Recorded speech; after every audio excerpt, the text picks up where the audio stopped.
भाग 2 आत्मिक स्थिति में रहने के फायदे। यहाँ तो तपस्या है ही आत्म की स्थिति में रहने की, चाहे देवता हो, चाहे देवी कुल का हो, चाहे आसुरी कुल का हो। लेकिन जो आत्म की स्थिति में ज्यादा रहता है उसके पापों का विनाश करने के लिए शिव बाप बांधा हुआ है। एक वाणी में बाबा ने बताया, आत्मिक स्थिति से बाप भिन्न है क्या? भिन्न है? आत्मा बिंदु, बाप भी बिंदु, तो अलग कहाँ है?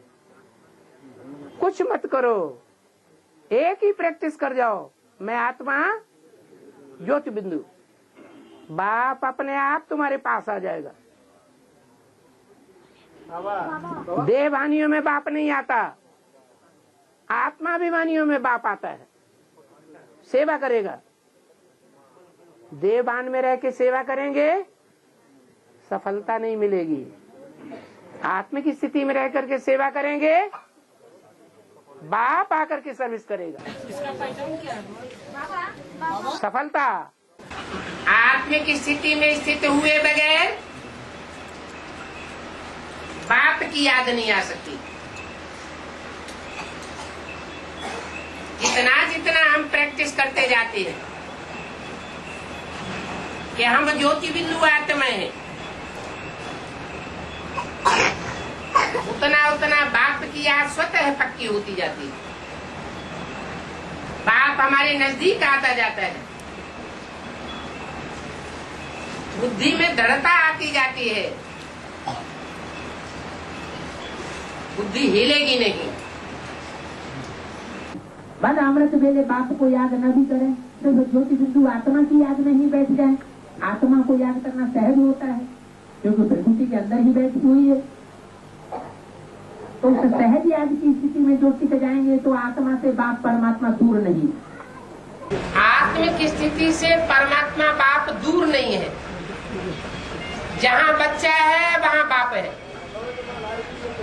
जहाँ आत्म की स्थिति नहीं है, देवान है, वहाँ रावण होगा, बाप नहीं होगा। बाप अपने बच्चों के पीछे छत्र छाया मुआफिक रहता है। आत्मा से परमात्मा बाप दूर नहीं हो सकता।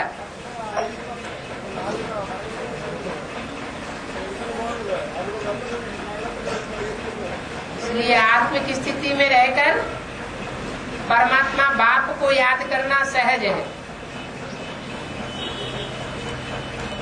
ये कहते हैं पहले आत्मा को याद करो, आत्म की स्थिति में अपन को आत्मा समझकर फिर बाप को याद करो। सुबह से लेकर के शाम तक ये प्रैक्टिस करें पक्की पक्की। क्या कि हम ज्योति बिंदु आत्मा है और दूसरी भी आत्मा जो जरूर मिलती है, जुलती है, संपर्क संबंध में आती है, उनको भी हम क्या देखें? ज्योति बिंदु आत्मा के रूप में देखें। अगर ये प्रैक्टिस पक्की पड़ेगी तो शर्तिया है कि आत्मा को परमात्मा जरूर याद आएगा।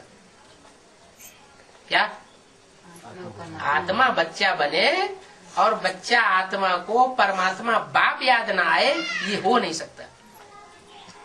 जहाँ जहाँ आत्मिक स्वरूप होगा वहाँ परमात्मा साथ साथ रहेगा। मन मना भव जो बाप की स्टेज है, आत्मिक स्टेज, उसी स्टेज में हम भी रह जाए। टाइम वेस्ट न करें। क्या ये स्टेज ही अंत समय में काम आवेगी।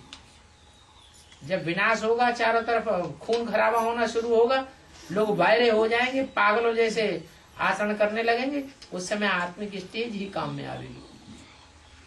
जो आत्म की स्थिति में स्थित होंगे उनको भगवान की कनेक्शन करने में सुविधा होगी। भगवान से उनका कनेक्शन जुट जाएगा। आत्म की स्थिति में पक्के नहीं होंगे तो उनका कनेक्शन नहीं जुटेगा। इसलिए अभी से पक्का करना है। क्या मन मना भव, अर्थात मैं ज्योति बिंदु आत्मा हूँ। स्टार यहाँ चमक रहा है, जैसे आसमान में स्टार चमकता है, ऐसे कहाँ चमक रहा है? ये आत्मा रूपी सितारा भ्रकुटी में चमक रहा है। और आत्मा रूपी सितारे का बाप है वो शिव ज्योति बिंदु, जो इस सृष्टि पर हमको लेने आया हुआ। हम अपनी मेंटलिटी को ऐसा बना लें कि कोई हमको कैसी भी बात सुनाए हम डिस्टर्ब न हो।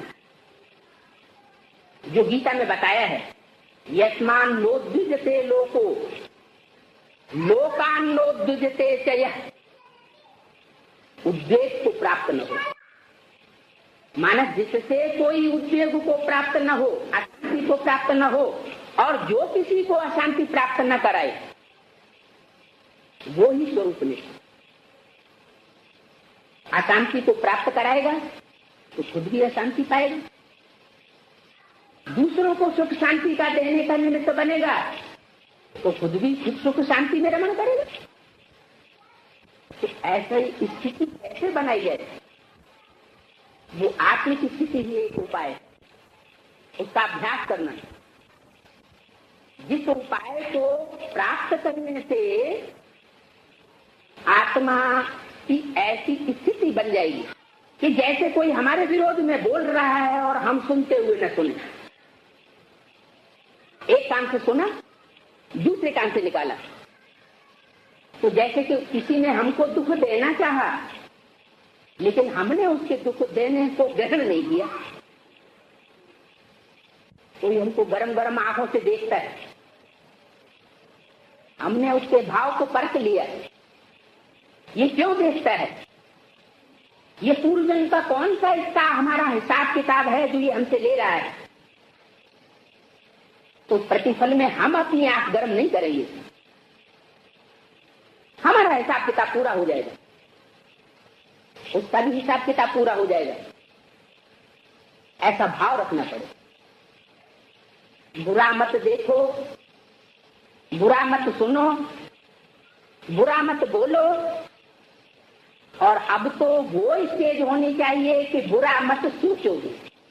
हर आत्मा के प्रति शुभ संकल्प करना है, क्योंकि मन के अंदर पहले बात आती है, फिर वाचा में आती है, फिर कर्मणा में आती है। मनसा का कोई विकर्म नहीं बनता, पाप कर्म नहीं बनता, लेकिन वाचा में और कर्मेंद्रियों में अगर कोई बात ऐसी आ जाती है जिससे दूसरे को दुख होता है तो उससे पाप बन जाता है। तो उससे बचे रहने के लिए सिर्फ एक ही सबसे बड़ा उपाय है, 60-50 साल निसंकल्प स्टेज। मैं आत्मा ज्योति बिंदु, मैं आत्मा स्टार, जिस स्टार की रोशनी इन आंखों से निकल रही है, इस स्थिति में स्थित हो जाए। स्वस्थिति की शक्ति से किसी भी परिस्थिति का सामना कर सकते हो ना। स्वस्थिति अर्थात आत्मिक स्थिति, पर स्थिति व्यक्ति व प्रकृति द्वारा आती है। अगर स्वस्थिति शक्तिशाली है तो उसके आगे पर स्थिति कुछ भी नहीं है। अव्यक्त वाणी तारीख 17 दिसंबर 89 पृष्ठ 88 मध्य। सुबह उठो तो सबसे पहले क्या याद आना चाहिए? अपनी आत्मा याद आए। ये आत्मा का फाउंडेशन सवेरे सवेरे अमृत वेले अगर पक्का डाल लेंगे तो सारा दिन आत्मा की और परमात्मा की याद सहज होती जाएगी। स्वस्थिति बनावेंगे तो परिस्थिति से दूर रहेंगे, परचिंतन होता है उससे दूर रहेंगे, परेशानी से दूर रहेंगे। कहते भी है हम बहुत परेशान हैं, इसका मतलब आत्मा की स्थिति की शान में नहीं है। अगर आत्मिक स्थिति की शान में रहे तो सारी परेशानियां हल्की हल्की दिखाई पड़ती है। जैसे कोई हवाई जहाज में ऊपर चला जाता है तो नीचे की चीजें छोटी छोटी दिखाई पड़ती है। ऐसे ही अगर रूहानी स्टेज बना ली जाए, आत्मिक स्टेज बना ली जाए तो इस दुनिया की बड़े से बड़ी परेशानी बहुत छोटी छोटी हल्की हल्की दिखाई पड़ेगी। आत्मिक स्थिति पक्की न होने से दैनिक जीवन में छोटी छोटी अड़चने आ जाती हैं, छोटी छोटी परिस्थिति आ जाती है, वो पहाड़ दिखाई पड़ती है। जो स्वस्थिति में स्थित होने वाले हैं उनको पहाड़ भी राई समान दिखाई पड़ता है। पहाड़ राई हो जाता है, रुई हो जाता है, हल्का हो जाता है।